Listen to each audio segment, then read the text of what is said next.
오늘 저희에게 주신 본문 말씀은 사무엘하 12장 1절에서 14절 말씀입니다. 제가 먼저 읽고 교독하도록 하겠습니다. 주님께서 예언자 나단을 다윗에게 보내셨다. 나단은 다윗을 찾아와서 이런 이야기를 하였다. 어떤 성읍에 두 사람이 살았습니다. 한 사람은 부유하였고 한 사람은 가난하였습니다. 그 부자에게는 양과 소가 아주 많았습니다. 그러나 그 가난한 사람에게는 사다가 키우는 어린 암양 한 마리밖에는 아무것도 없었습니다. 그런 이 어린 양을 자기 집에서 길렀습니다. 그래서 그 어린 양은 그의 아이들과 함께 자라났습니다. 어린 양은 주인이 먹는 음식을 함께 먹고 주인이 자나 있는 것을 함께 마시고 주인의 품에 안겨서 함께 잤습니다. 이렇게 그 양은 주인의 딸과 같았습니다. 그런데 그 부자에게 나그네 한 사람이 찾아왔습니다. 그 부자는 자기를 찾아온 손님을 대접하는데 자기의 양떼나 소떼에서는 한 마리도 잡기가 아까웠습니다. 그래서 그는 그 가난한 사람의 어린 암양을 빼앗아다가 자기를 찾아온 사람에게 대접하였습니다. 다윗은 그 부자가 못마땅하여 몹시 붕괴하면서 나단에게 말하였다. 주님께서 확실히 살아계심을 두고서 맹세하지만 그런 일을 한 사람은 죽어야 마땅합니다. 또 그가 그런 일을 하면서도 불쌍히 여기는 마음이 전혀 없었으니 그는 마땅히 그 어린 암양을 4배로 갚아주어야 합니다. 나단이 다윗에게 말하였다. 임금님이 바로 그 사람입니다. 주 이스라엘의 하나님이 이렇게 말씀하십니다. 내가 너에게 기름을 부어서 이스라엘의 왕으로 삼았고 또 내가 사울의 손에서 너를 구하여 주었다. 나는 내 상전의 왕궁을 너에게 넘겨주고 내 상전의 아내들도 내 품에 안겨주었고 이스라엘 사람들과 유다 나라도 너에게 맡겼다. 그것으로도 부족하다면 내가 내게 무엇이든지 더 주었을 것이다. 그런데도 너는 어찌하여 나 주의 말을 가볍게 여기고 내가 악하게 여기는 일을 하였느냐? 너는 햇사람 우리야를 전쟁터에서 죽이고 그의 아내를 빼앗아 내 아내로 삼았다. 너는 그를 암몬 사람의 칼에 맞아서 죽게 하였다. 너는 이렇게 나를 무시하여 햇사람 우리야의 아내를 빼앗아다가 내 아내로 삼았으므로 이제부터는 영영 내 집안에서 칼부름이 떠나지 않을 것이다. 주님께서 또 이렇게 말씀하십니다. 내가 너희 집안에 재앙을 일으키고 내가 보는 앞에서 내가 너희 아내들도 빼앗아 너와 가까운 사람에게 주어서 그가 대낮에 너희 아내들을 욕보이게 하겠다. 너는 몰래 그러한 일을 하였지만 나는 대낮에 온 이스라엘이 바라보는 앞에서 일을 하겠다. 그때 다윗이 나단에게 자백하였다. 내가 주님께 죄를 지었습니다. 나단이 다윗에게 말하였다. 주님께서 임금님의 죄를 용서해 주실 것입니다. 그러므로 임금님은 죽지는 않으실 것입니다. 같이 읽습니다. 그러나 임금님은 이번 일로 주님의 원수들에게 우리를 비방할 빌미를 주셨으므로 밧세바와 임금님 사이에서 태어난 아들은 죽을 것입니다. 아멘. 성도 여러분 혹시 카톡 프로필 사진을 무엇으로 쓰십니까? 저는 이미 10년이 지난 사진을 사용하는데요.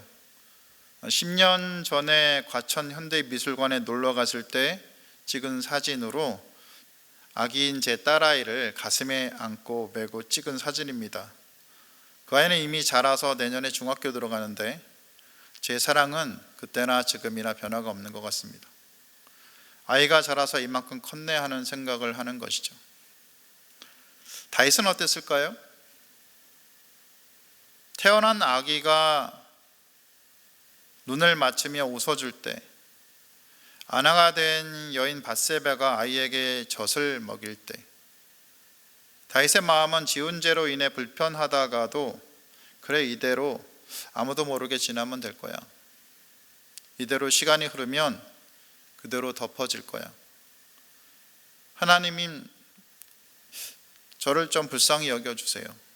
이대로 지나가게 해주세요 하고 생각하고 혹 기도도 했을 것 같아요. 1년 전 불붙듯이 일어난 정욕을 이기지 못하고 부하인 아내인 밧세바를 불러서 취하고 그 죄의 결과로 아이가 생기고 이것을 덮어버릴 계획이 무산되자 밧세바의 남편 우리아를 살인 교사한 죄를 다윗은 저지릅니다. 다윗은 적어도 겉으로는 위대한 하나님의 종이죠. 거룩한 왕의 명예를 지킬 수 있었을 겁니다. 물론 유다와 이스라엘에게도 하나님이 정하신 통치자란 이미지로 통치 권력을 계속 공고히 했을 겁니다. 이 같은 외적인 이미지와는 달리 다윗은 그 자신의 내면의 상태가 이전같이 않음을 알았을 겁니다.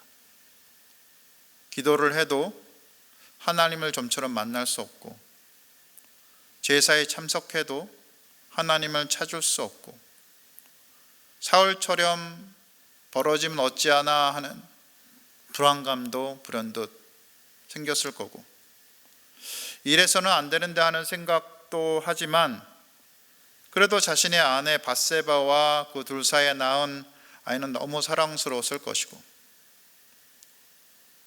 왕으로 누리는 권세가 더 공고해질수록 자신의 영적 상태에 대한 관심 역시 아마 점점 줄어들어 갔을 것입니다.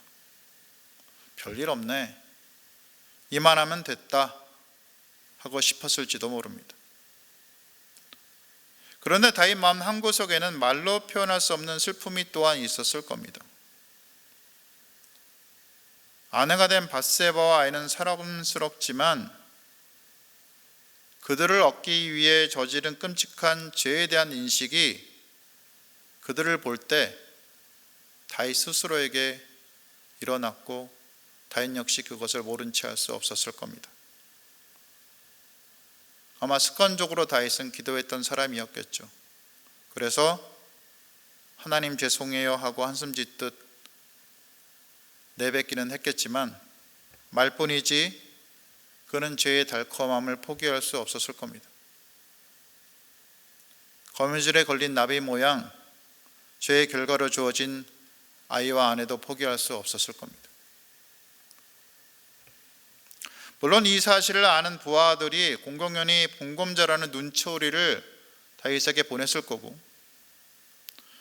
혹은 간간히 위선자에게 보내는 경멸의 눈초리까지 자기들도 모르게 다윗에게 보낼 때 느껴지는 감정은 더러웠겠죠. 다윗은 그런 것 따위는 그렇지만 무시할 수 있었을 겁니다. 지위도 의로운 사람이란 사람들의 인정도 포기할 수 없었기 때문입니다. 이런 모순된 감정이 풍선처럼 점점 커져만 갔고, 다윗은 저항도 못하고 죄의 갈고리에 끌려갔을 겁니다. 이런 아프고 답답한 심정을 다윗은 시편 32편에서 이렇게 표현합니다. 내가 입을 열지 아니할 때 종일 신음함으로 내 뼈가 쇠하였도다. 주의 손이 주여로 나를 누르시오니 내 진액이 빠져서 여름 가뭄에 마름같이 되었나이다. 이처럼 다윗은 아파하면서도 죄를 감싸고 둘 수밖에 없는 뭔가 텅 비어버린 그 내면의 상태를 갖고 있었을 거고, 하나님과의 관계에도 큰 구멍이 생긴 상태였을 겁니다. 이것이 나단이 오기 전에 다윗입니다. 이처럼 모순된 감정과 상황이 터져버리기 직전일 때 하나님께서는 나단을 보내십니다. 그리고 그 다윗의 감정의 공허함 가운데 대침을 꽂으시기로 한 겁니다.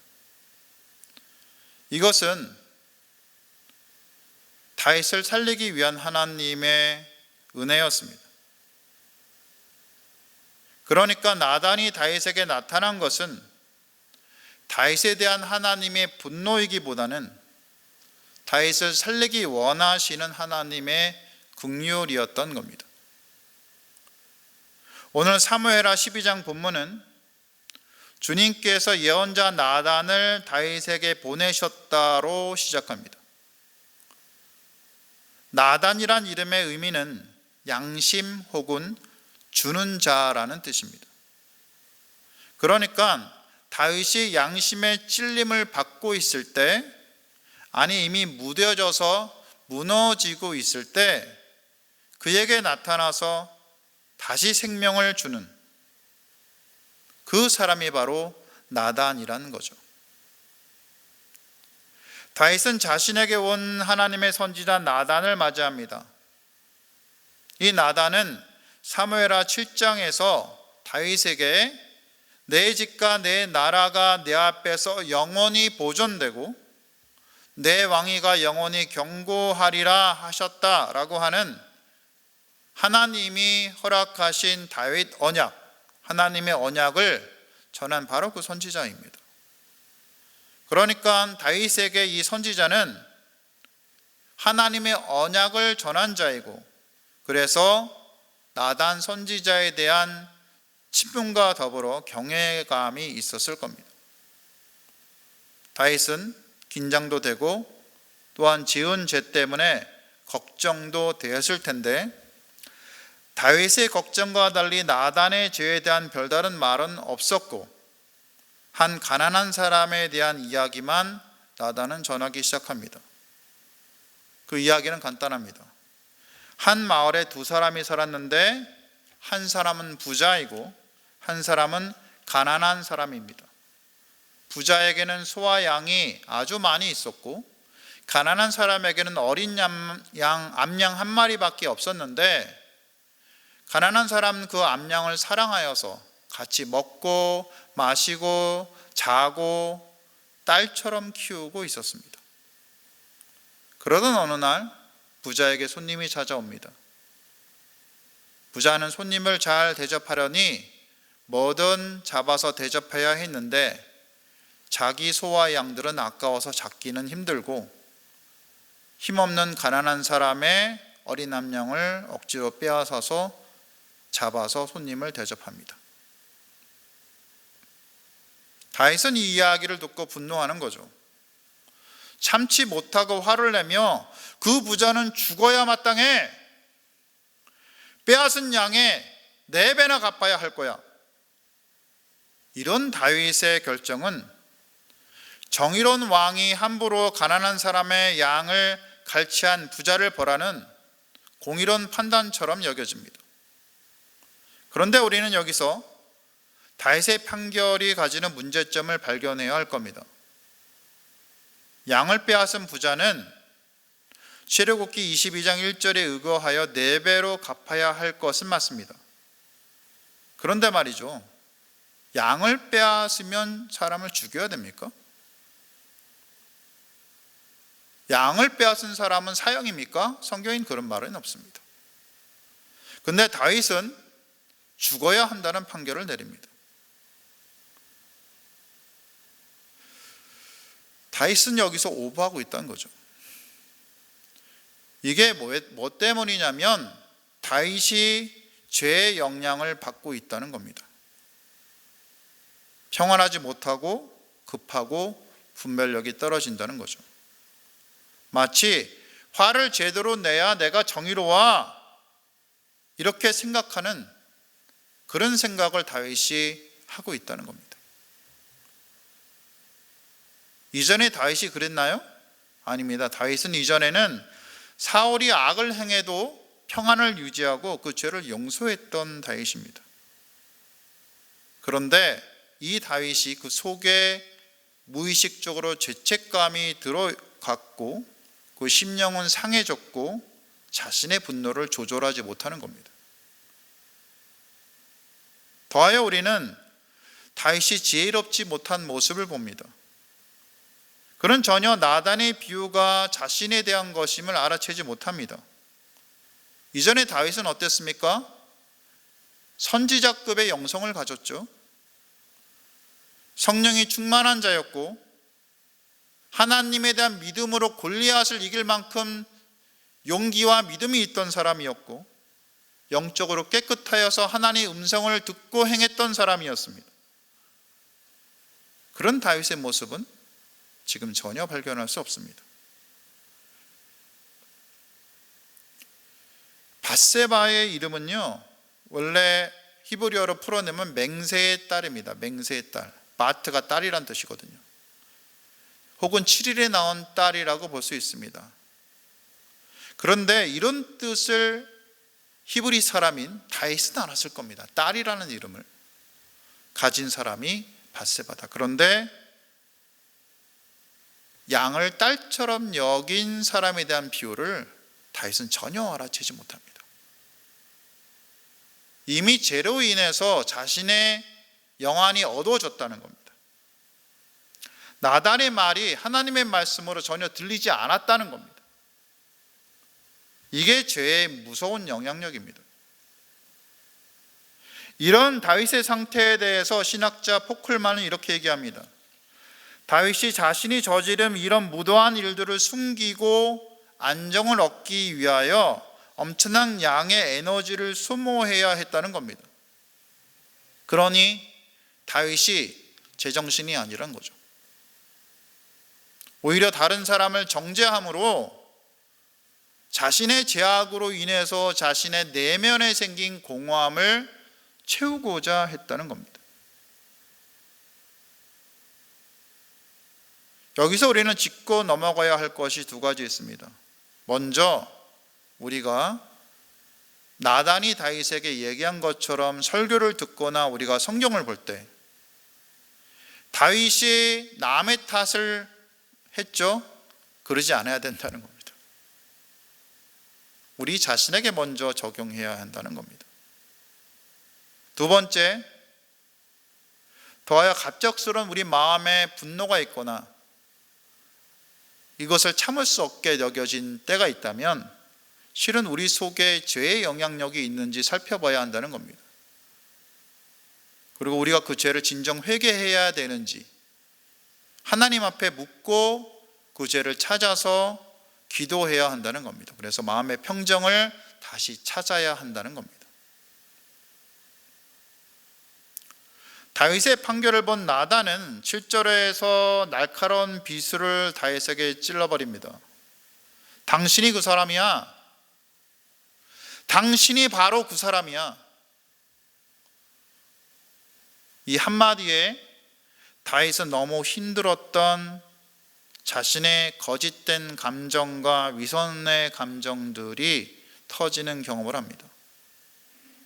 창피하지만, 사람들 앞에서 창피했지만 너무 시원했을 겁니다. 자유로운 그러한 편안함이 내면 깊숙하게 솟았을 겁니다. 뭐가 죄가 드러나면 그렇거든요. 자신의 죄가 나단의 입을 통해 나왔기에 하나님은 당연히 아실 것으로 깨달았을 거고, 또 모든 부하들 앞에 죄가 다 드러났기 때문에 이젠 더 감출 것도 없습니다. 다윗의 이 상황을 어거스틴은 펠릭스 쿨파라고 말합니다. 다시 얘기하면 오 경사스러운 죄요, 영어로 오 happy sin이라는 뜻이죠. 죄를 고백할 때 하나님 앞에서 나를 죄에서 구원하시는 하나님을 인지하고 응답할 수 있다, 이런 의미입니다. 즉 나의 죄에도 불구하고 예수께서 나를 구원하신다, 이런 거죠. 유진 피터슨은 이렇게 말합니다. 그리스도인이 해야 할 가장 주된 임무는 죄를 피하는 것이 아닙니다. 내가 범한 죄를 깨닫는 겁니다. 다시 뭐라고요? 죄를 피하는 것이 아니라 내가 범한 죄를 깨닫고 인지하는 겁니다. 나단이 당신이 그 사람이야 라고 다윗을 찌른 후에 이어서 하나님의 말씀을 다시 대언합니다. 다윗, 너를 사울의 손에서 구하여 유다와 이스라엘 왕으로 삼고 사울의 집과 첩도를 주고 필요하면 더 주었을 텐데 어찌하여 내가 여호와 말씀을 억심여기냐? 어찌 나보기 악을 행하여서 햇사람 우리아를 죽였어? 어찌 그 아내를 빼앗았어? 내가 나를 억심여기고 햇사람 우리아의 아내를 빼앗아 내 아내로 삼았으니까 칼이 내 집에서 떠나지 않을 거야.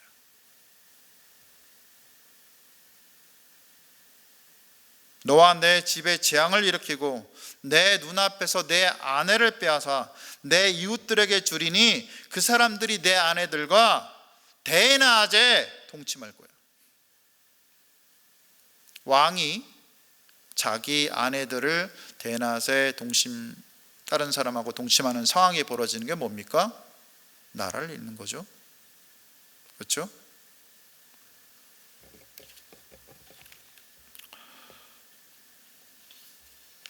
다윗은 나단의 입을 통해서 하나님의 말씀을 듣고 바로 엎드립니다. 내가 주님 앞에 죄를 지었습니다. 내가 주님 앞에 죄를 지었습니다. 회개하며 죄를 벗고 이전의 다윗으로 돌아오게 됩니다. 아마 진심으로 회개한 것 같아요. 그래서 하나님께서도 그걸 아시고 기다렸다는 듯이 바로 용서해 주십니다. 그만큼 하나님께서 다윗을 사랑하셨다는 거고 그가 돌아오기를 기다렸다는 겁니다. 그래, 그리고 주님이 또 약속하십니다. 목숨만은 살려주마.